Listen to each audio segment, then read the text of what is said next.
Good morning, ladies and gentlemen. Welcome to November 18 Issues. We are going to meet and interact with our new Maryland Chamber CEO President, Christine Ross. We'll introduce her momentarily. I'm Paul Fry, President of Chamber. We're glad you're here this morning.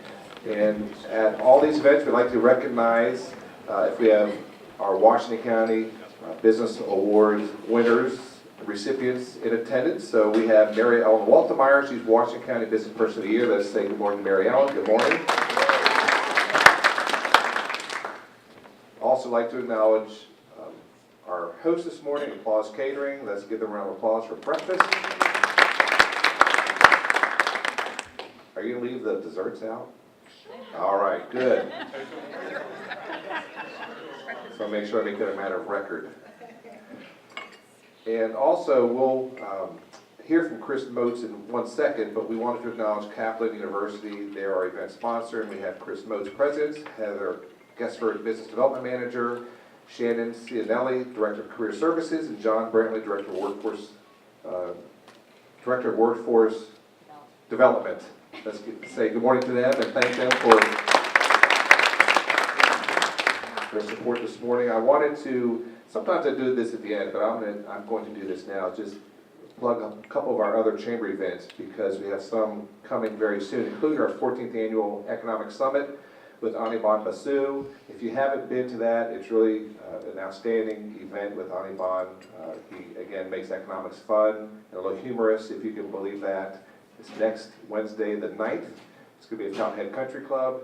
The exciting news is the day after the election. So I think he's going to have some material that he may not have planned before to talk about, no matter who wins. So again, it's at Fountainhead Country Club, next Wednesday, 5 to 9. You go to the Hagerstown.org and register online. Please do that, and we'll look forward to seeing you then. We also have Maximize Your Membership. That's if you're a new chamber member or a current chamber member and want to get refreshed on the opportunities and benefits of the chamber. That's also on Thursday the 17th in the morning, 9 to 10 at the chamber office. And that evening on the 17th, we have our November Business After Hours at Lighters Fine Catering. It's always a great event. They have lots of good food and adult beverages. We're not sure what the theme is yet, but we'll announce that, but that is always fun. And the other fun part is the jackpot is up to $2,000. So you have to register by noon that day, be in attendance, and be a member in good standing. And as you know, we haven't given that away a while, so we'll look forward to maybe an early Christmas present to somebody. And lastly, our pre-legislative forum on Tuesday, December 6th, we will hear from our legislators, our folks representing us in Annapolis. That will be at 7:30 at Hager Hall. Again, Tuesday, December 6th. And put on your calendar February 1st, that's our Washington County Day in Annapolis. We'll give you more information, but again, put that on your calendar. So it's now my pleasure to introduce Chris Moats. Chris is president of Kaplan University, and they are our sponsors for. Let's welcome Chris.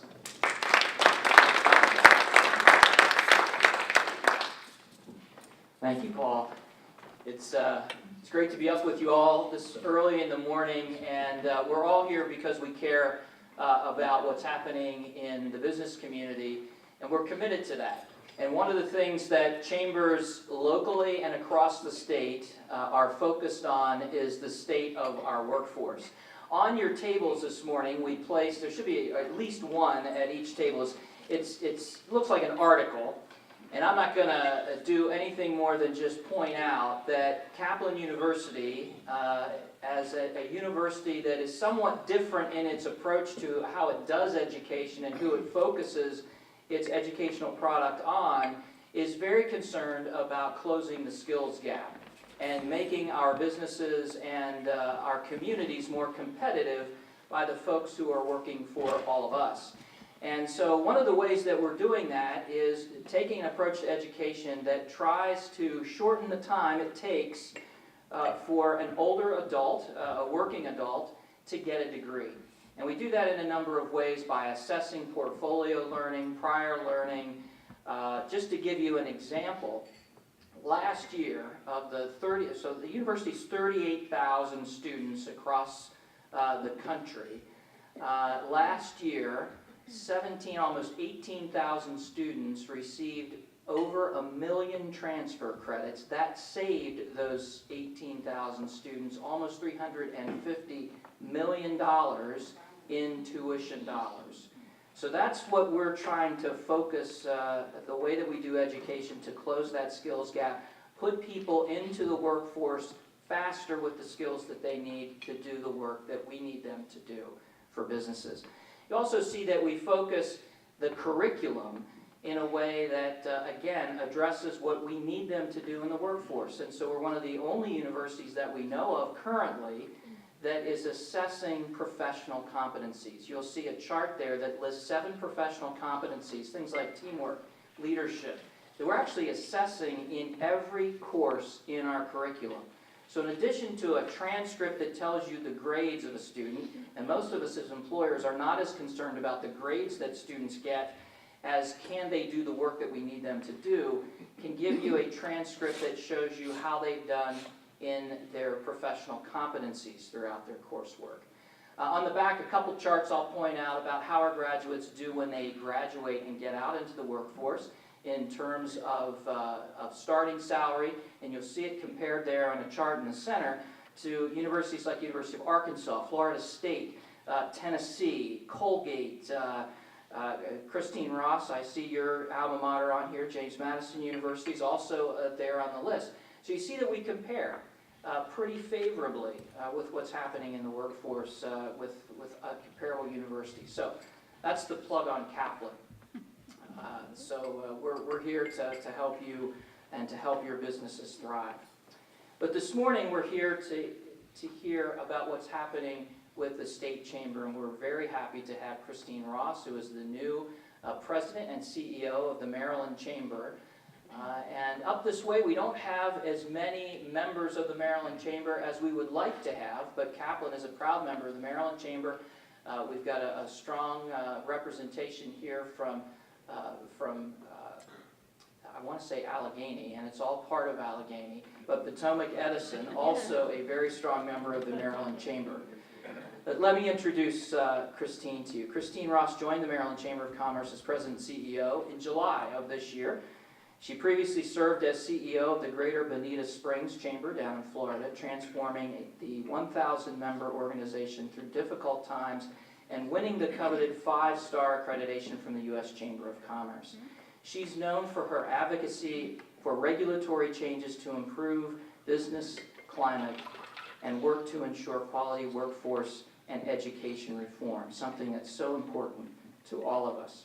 She was voted Chamber Executive Director of the Year by the Florida Association of Chamber Executives, and her chamber was recognized as Florida's Chamber of the Year in 2014.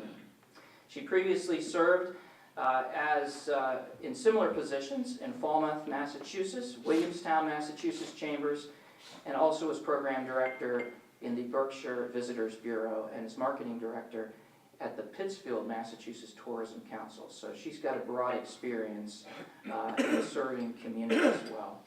Christine has several Maryland connections, including earning her MBA at the University of Maryland, University College. She earned a bachelor's degree in music education from James Madison in Harrisonburg. She's married and has 3 grown children, 2 of whom are in graduate schools in the D.C. area. She is joined today by Eric Furlan, who is the social media expert and specialist with the Maryland Chamber of Commerce. It's my pleasure to introduce Christine.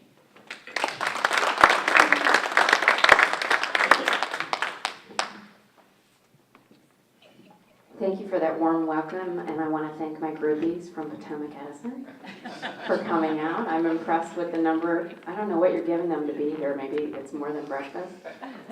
But these guys are great. They have come to see me at a lot of my stops. They're really just checking to make sure I say the same thing each time and I'm not lying. So I really appreciate the opportunity to be here, and it's a little more than 3 months into my tenure, and I can tell you that the welcome across the state has been tremendous. There are very similar concerns and positive conversations across the way.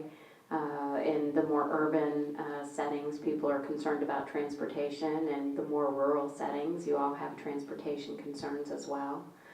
I've gotten around to meet a lot of the legislators, the delegates. We have 3 new staff in the Government Affairs Department that we've hired in the last 6 weeks, and They are helping me get around to make the connections prior to the legislative session so that we have established a working relationship. And almost every single day I'm meeting with at least two folks, and we are going from top to bottom on both sides of the aisle. And the watchword for everyone is that the Maryland Chamber of Commerce will be in the middle. We will not be Democratic. We will not be Republican. We are about jobs. And so whether we're talking about education or regulatory reform, we're talking about the need for more good living wage jobs. So I'd like to start off this morning and just tell you a little bit about the vision that I have for the Chamber as we evolve under my leadership, and then talk about some of the legislative issues that we're going to be dealing with, and then really I want to just be quiet and answer questions, except for from you, Paul. So one of the things that I know about the Maryland Chamber is that we have to reestablish ourselves as being an even-handed, middle-of-the-road organization, and so the vision that I've crafted with my staff is that we will be consistently talking about jobs. We aren't going to talk about being pro-business because that doesn't really ring well in some sectors. People think that business is bad and evil because they don't want more sick pay or they don't want to pay a minimum wage of $15 an hour. And frankly, across the board, you cannot paint people with just a simple brush like that. Business people are good people. They're family people. They put people to work, and in general, they want their employees to be successful. So we're trying to recraft this story, and one of the things that Eric does every day now is when we get a good news story or we see a good news story, we are posting it out on social media, whether it's a business celebrating an exemplary employee, or our philanthropy awards, which we'll be highlighting this next week, or maybe it's philanthropic work that Under Armour is doing. Anything that's good that's happening in Maryland, we're pushing that information out there because we feel like there's a need to celebrate all the good things that happen here to kind of counteract some of the things that you'll see in other publications, like, oh, more of a businesses moving to Virginia because it's less tax burdensome. And so our goal in doing that is to collect stories from all of you. And so you're welcome to send them to anybody on my team. And the more good news that we have to push out in our press room and social media, the better it'll be for everyone. And then the other thing that you're going to have to do for me is you're going to have to go and do all that social media stuff. So you got to like us on Facebook and LinkedIn so that you see these updates when they come through. And if you don't know how to do it, call Eric and he'll tell you how to do it, which is what I do. The second thing is, in addition to being consistent with our legislators and giving everyone the same amount of information on both sides of the aisle, and making sure that if we are supportive of legislation, that we tell them why and we give them quantitative facts about what it does to a business and how it's helpful. So we're going to try to build numbers and facts into the reasoning that we are for legislation, and on the same side, when we're against something like sick leave, we need to give the quantitative facts about why it's going to impact a business and how a small, medium, and large business might be have their bottom line impacted. And again, we want to make sure they understand it's not that businesses don't want to provide benefits. One of the resounding questions that I've gotten as I've gone around this state doing listening tours, and I've done about a dozen of them since I got here, is people are concerned about the costs of benefits and some of these mandates that are coming down because it's causing them to have to eliminate positions in order to afford them. And for the most part, businesses are very invested in their employees. And often I'll hear that, I've had employees for 10, 20, 30 years, and now I'm having to cut back on my health benefits, and that's really painful for my family because it's maybe a second or a third generation business. And so these are the real life stories that I want to get in front of the legislators on both sides of this issue. For instance, whether it's sick pay or minimum wage. And so one of the things that I've been doing as I've gone around to meet with the local chambers as well is ask them to spend this fall getting businesses lined up where we know there are going to be issues that we want to talk to the legislature about, and maybe legislation that we're going to be fighting in the coming session, that we need to do our groundwork now and have advocates lined up who are ready to possibly come to Annapolis and testify, or to provide information on corporate letterhead that tells the story, and it has to be the compelling story. And I will deliver those myself and my government affairs team if that's how it has to happen. But the idea is that we have to communicate with everyone about these impacts. The other thing that we're going to do is that we're going to get focused in on more partnerships. I believe that it's incumbent upon us as the umbrella organization in this state fighting for fair business practices to partner with more organizations. And so we have reached out to the Cybersecurity Association. We've reached out to the Chesapeake Technology Council and the Maryland Tech Council. And we're going to try to bring various groups together so that we have a more powerful voice. And I don't know what form those are going to take yet, and that's really not that important to me, other than I want them to know that I'm interested in collaborating with them.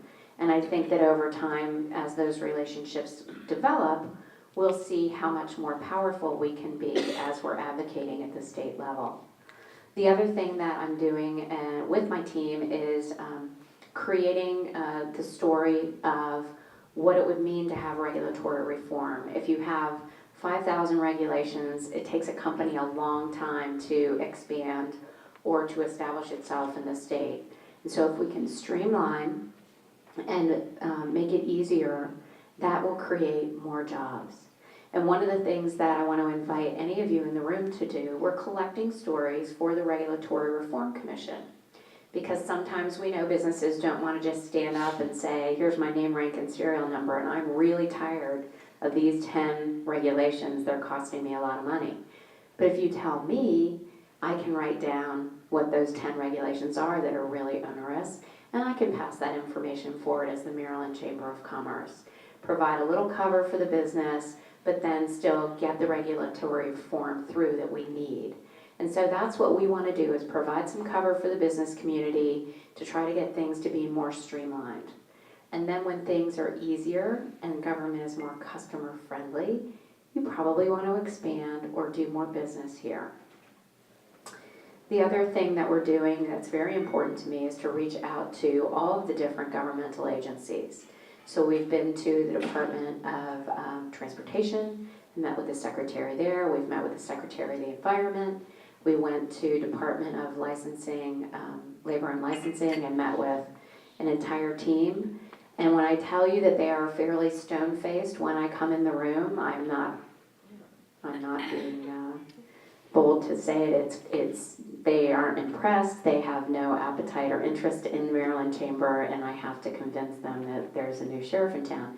It's actually kind of funny. The comptroller just short of yelled at me the first time I met him. It was awesome. I just sat there and I thought, oh my gosh, where is your mother right now?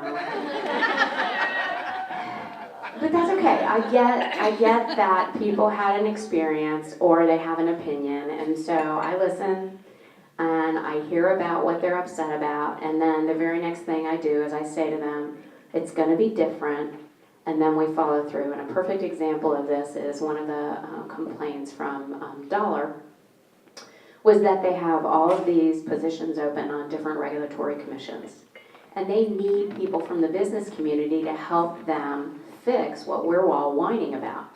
So one of the openings was on a commission for apprenticeships. And in my second month here, I got the opportunity to go to Under Armour because I wrote Kevin Plank a note.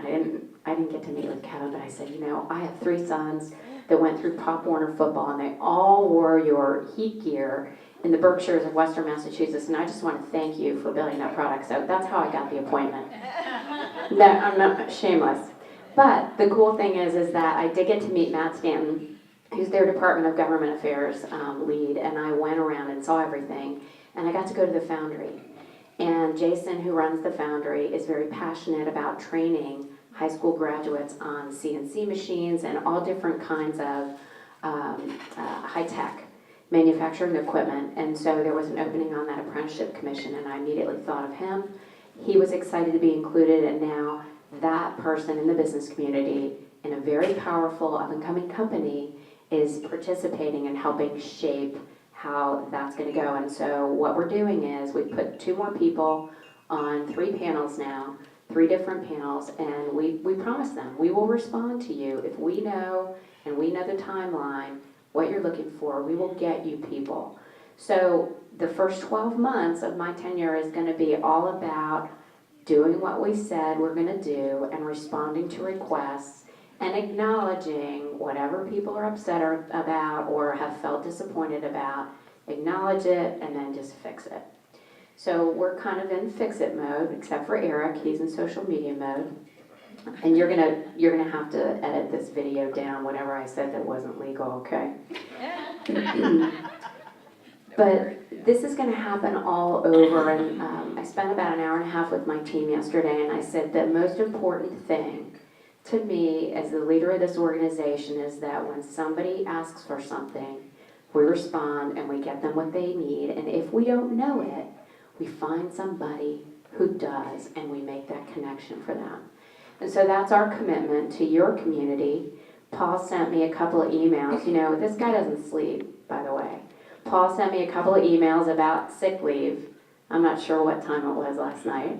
But I forwarded them, not while I was driving, I was at a stoplight, to the head of government affairs. And I said, let's find out what we can do and give them information as soon as possible. And so now I'm going to wait and see how fast the turnaround is. And we will get you what you need so that as business members in this community, our job is to make sure, even if we're not taking a position, and we will be taking a position on the sick leave rules, even if we're not, we're going to get you that information. We have a database. We can funnel the information to you so that your members in the business community can do what they need to do with that. A perfect example is out in Carroll County, they're very interested in some of the agriculture regulations that are coming down. Well, we're only a staff of 3 in the Government Affairs Department. We're probably not going to get into the weeds on agricultural bills that are coming through. But you know what? Those guys can, and so I will get them that information. The other thing is, probably the number one thing, once we sort of clean up some of the dust on the floor, is that we've got to make strides forward to make the state more competitive. I came from Florida, and I was told yesterday that it's not really singing very well with the Democrats that I mentioned how many Maryland businesses I talked to in the last 7.5 years before I moved back north that might be leaving the state. I got in trouble for that. But it's true. I did speak to a lot of Maryland businesses that are looking for tax relief. And so they are looking to move to Texas and North Carolina and Florida. And so, you know, it's a hard reality, but I want to tell that story without upsetting anyone that the time is now. We do have to make strides forward, moving in the direction of tax relief. And you know what?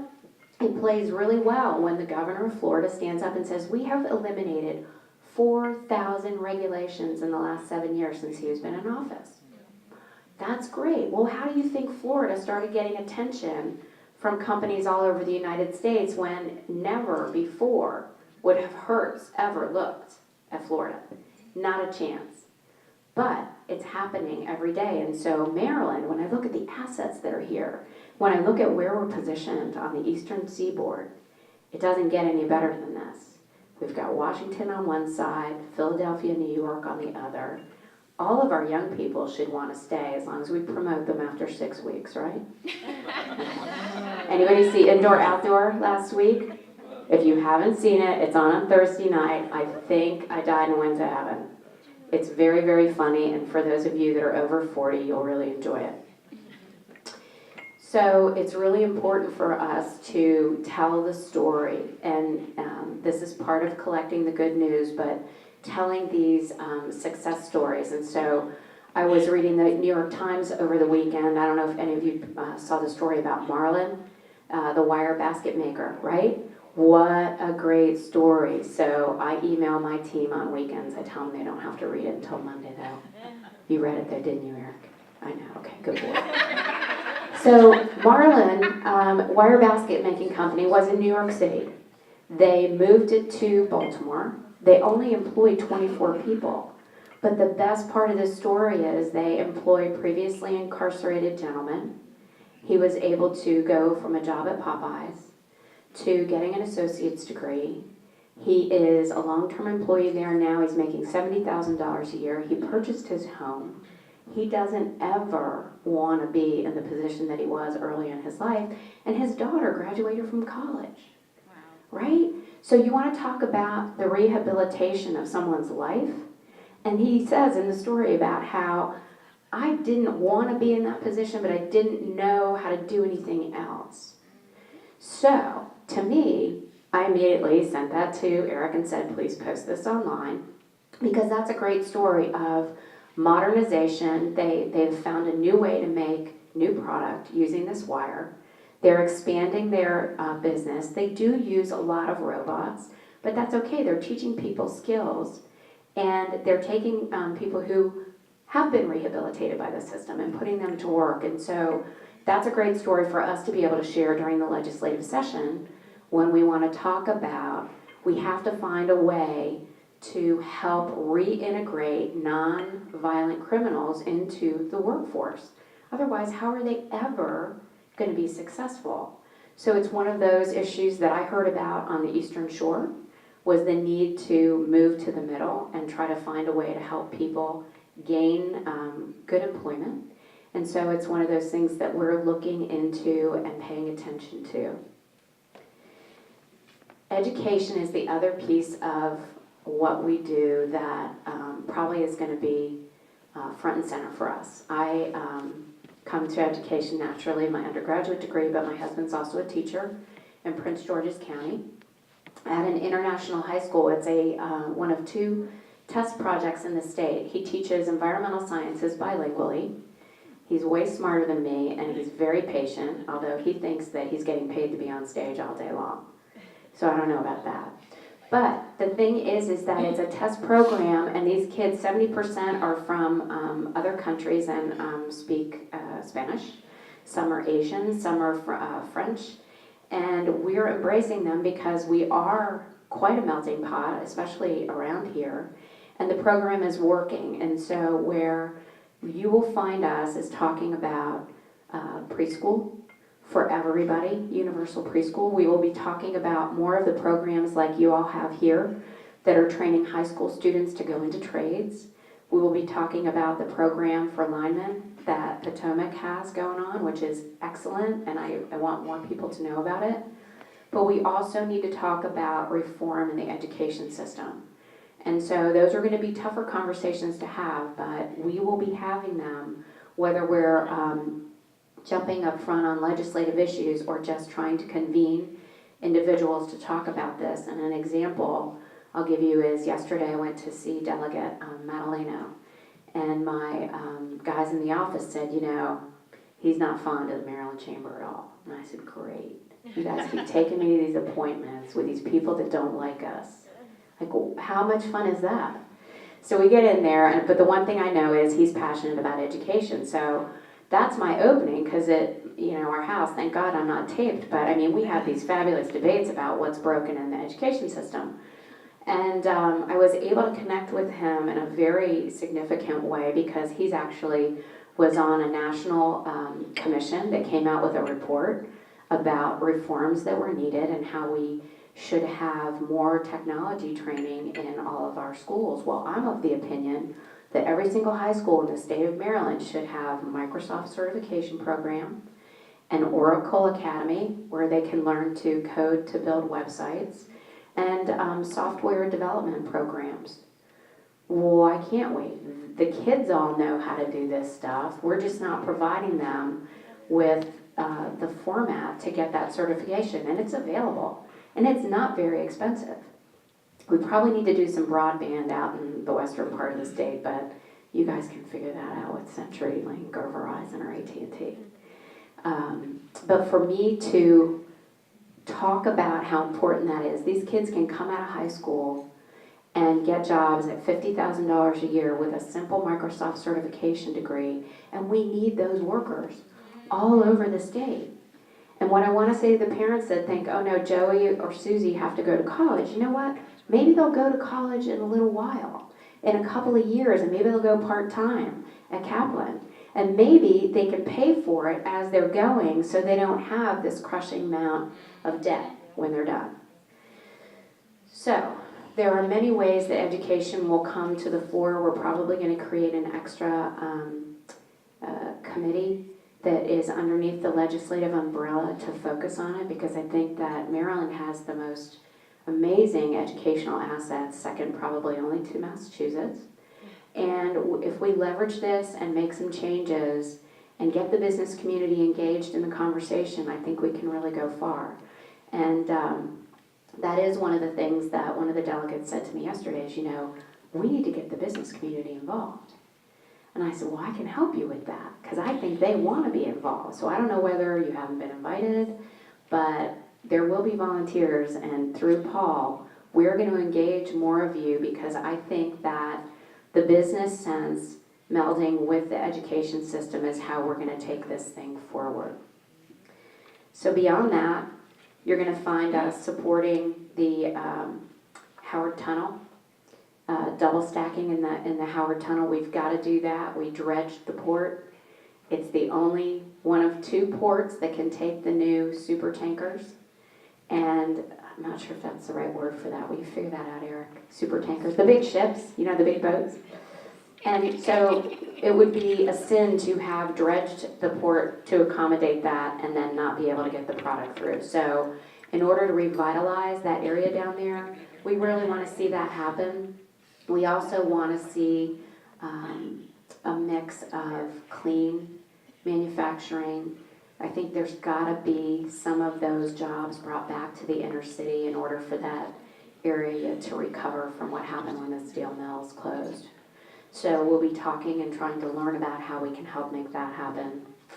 And then the other thing that you'll hear us talking a lot about is this town pipeline development, the apprenticeship programs that are going on throughout the state, highlighting them and talking to the parents at a very early age about why it's important for them to think outside the box about what their kids should be doing when they get out of school. Now, coming into this legislative session, everybody's talking about minimum wage, and we're talking about sick leave, and we will be involved in both of those issues. We will get information to you all about whatever it is that we know. Every week there'll be calls that people can join in on when session starts. For each of our committees, there will be 7 different committees on various segments of legislation, and people can volunteer to serve on those. The legislative committee is by invitation only, but everything synthesizes up to them, and then they help guide our position. But we will be able to push up to the minute information out about what's going on and do our very best to advocate for you all. I already got in trouble because when I went to the Howard County breakfast last week, I said, sick leave is onerous, and basically government should get out of business's business. So I know I got in trouble when I got back to the office. The Vice President of Government Affairs showed me the news reporting, and I said, but that's true. So I have to learn to be a little more politic. But from our perspective, anybody who's capable of giving sick leave to their employees is probably already doing it, and that we don't need the government to mandate how many days that's going to be. So we're going to approach this issue and try to do the best job for the largest number of people. Minimum wage, you can see it all over the country. You can see that various counties are pushing this issue amongst many, many states to try to get the states to address the problem. That's probably what's going to happen in Maryland. There will probably be preemption that will override whatever's gone on locally. We're going to do our best to, at the very least, have the timeline for it going into play be longer so that businesses can figure out how they're going to pay for the increase. The thing that I pointed out to one of the delegates day before yesterday, he looks like Opie. It's terrible. I can't remember his last name. He's adorable. But what I said to him, I know, it's not good. What I said to him is, we really have to talk about how many jobs are going to be lost. And when you look at the fact that a company like Giant or Safeway, they have employees in multiple states. And if you think about how many of the baggers of groceries have developmental disabilities or they're high schoolers, those are often first jobs, first time they have to be to work on time, they have to dress a certain way, they have to look people in the eye and speak to them. Those jobs are all going to go away. And if we don't do a preemption, how are they possibly going to pay people in all of the different counties different rates? And if somebody has to sub and go from one store to another store across the county line, just think about the implications of how they would keep up with the payroll and on those issues. So we're going to try to bring those real life stories to the legislators.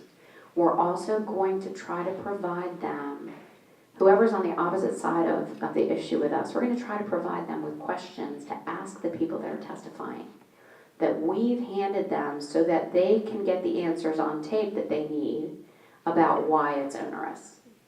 And that's not something that we've done a good job with in the past because it's always hard to get people to testify. But one of the delegates yesterday said, we get it that you're going to oppose some of the things that we are trying to get through. But if you don't give us the questions to ask, why you're opposing it never goes on the record.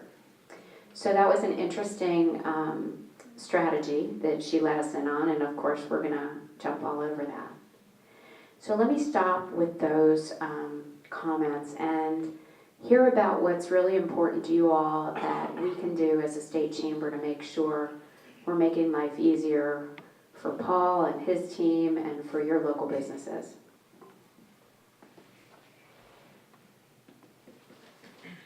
Questions for Christine? Comments, suggestions? Janice. Janice Riley, I manage the Technical Incubator, Technical Innovation Center, Hagerstown Community College. I'm also on the board of the Maryland Business Incubation Association. Have you met with the president or any of the board members of the State Incubator Association and figured out how that fits together? I have not yet, but I want to, and it's not for lack of, it's just time. So what would be great is if you can help me make that connection, I would love that.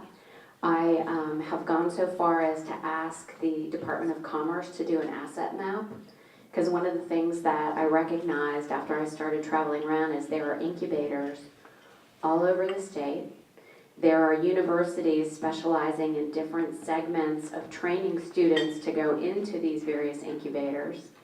And we don't really know what those layers look like, but if we did, we could talk about the talent pipeline development to anybody we were trying to attract to the state from an economic development perspective, or to keep a business that's looking to make sure they're going to have enough talent to grow their business. So that would be a wonderful introduction, and I would appreciate it. It's very important work, and I think that's the way we're going to diversify the economy, is right out of these incubators. We actually have an economic impact study that was just done by Sage Growth Policy, which is Adi Bambasu's company, and they did it, so I can forward you a copy of that. Be very interested in That that. you and your staff could review it before meeting with the board or the president or whoever's part of it. That would be great. I would Right. love that. One of the things that I do remember the stats is that when you take all of the companies that are either in an incubator or have graduated from an incubator across the state, it's the 5th largest employer in the state. That's an amazing statistic, right? And nobody knows that because this is all, they're sprinkled all over the state, so you really don't have a visual of what it looks like. That's great. Thank you for bringing that to my attention. I look forward to seeing it. Questions? Yes, please. Doug Wright, Advertising Incorporated, and been involved in community functions for a number of years. And it always gets me that I think people in Annapolis don't understand that there's a significant portion of Maryland that is not far from state borders. I mean, Interstate 81 is only 11 miles long. Wouldn't it be interesting if someone drew a map of Maryland and just 10 miles in, and look at the impact of a number of businesses and jobs in that little strip, and how they are walking away from those people every time they pass an onerous legislation. You know, it's a great point, and it's been made very clear to me that the out-migration is significant. And we just hired someone with very strong graphic design skills that spent the last 10 years at National Geographic. And so one of the things we've been talking about developing are some of those infographics, so that when we go to the State House, we've got numbers and pictures. Not a lot of writing, but here's what the out-migration looks like. And I think that we'll have some of that will also go onto our website, because it's really important, it's dramatic. And if we get that visually laid out, that's something that we can be providing to everyone, so everyone can tell the same story. Because it's important, it's dramatic, and I don't think they have a clue. They're passing things that they think are apple pie and American flags, and maybe it's to get reelected. I don't know if that's too shallow for this time of the morning, but they need to understand the impact of it, and I would agree, we need to articulate that and make sure you all can tell that same story. It's important. Questions, comments? Come on, Jim, give me a hard ball. No, Thank you, Christine. thank you very much. I would be remiss in Brian Lynch at Antietam Cable would be in my office later today. We are way ahead of the curve with broadband. Antietam Cable, is hopefully all of you know, as we are a gigabit city. They've spent $3 million in the city of Hagerstown, so we're happy to say we're ahead of that curve.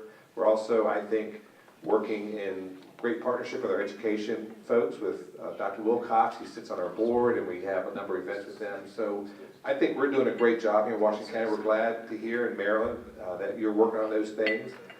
Wanted to thank again Chris Moats and his team at Kaplan for sponsoring us this morning. Also, Chris, were you a member of the board for 6 years in Maryland Chamber? 6 years, so we have a connection there. John Williams, Jamison Door, he sits on the board. Jim, are you still on the board? I think. Okay, so Jim has one more year before he's on parole from the board. In my role as the president of Maryland Association Chamber Execs, I'm on the board. So we have lots of great connections to the Maryland Chamber and to our fellow chambers around the state, which we need to take advantage of. You know, advocacy is one of our tenets here at the Chamber, and so I think what Christine brings and her new team will bring is a way for us to get our message to our elected officials more directly, more efficiently. When she was in Florida, she had a system set up so she could email out to the chambers, we could email out to our members. Here's an easy way to get hold of our representatives. So we look forward to doing that, and we need your help, and so stay in touch with our delegates and our state senator, Andy Serafini, and Senator George, and I think it's important that we do the now so that when the legislation comes through and they're in session, we can already have a head start. It is about jobs, and we think it's important. I did ask Christine to give us some talking points for the minimum wage issue. The word is, it's going to be a battle for us in the business community to fight that legislation. The only way to do it, though, is to be at the table and to have business represented and give us, tell our story to our legislators. So we want to thank you for being here this morning, Christine. She's going to be in Hagerstown a little bit this morning. She's going to Volvo later. But she is accessible, Christine Ross at mdchamber.org. I have that memorized, surprise, surprise. They've been very urgent back to what our needs are, and so in partnership, I think we can make Maryland a better place to do business and to make opportunities for jobs. So thank you for being here this morning. Christine will be around a little bit this morning, and then we'll see you at our next event. Have a good day.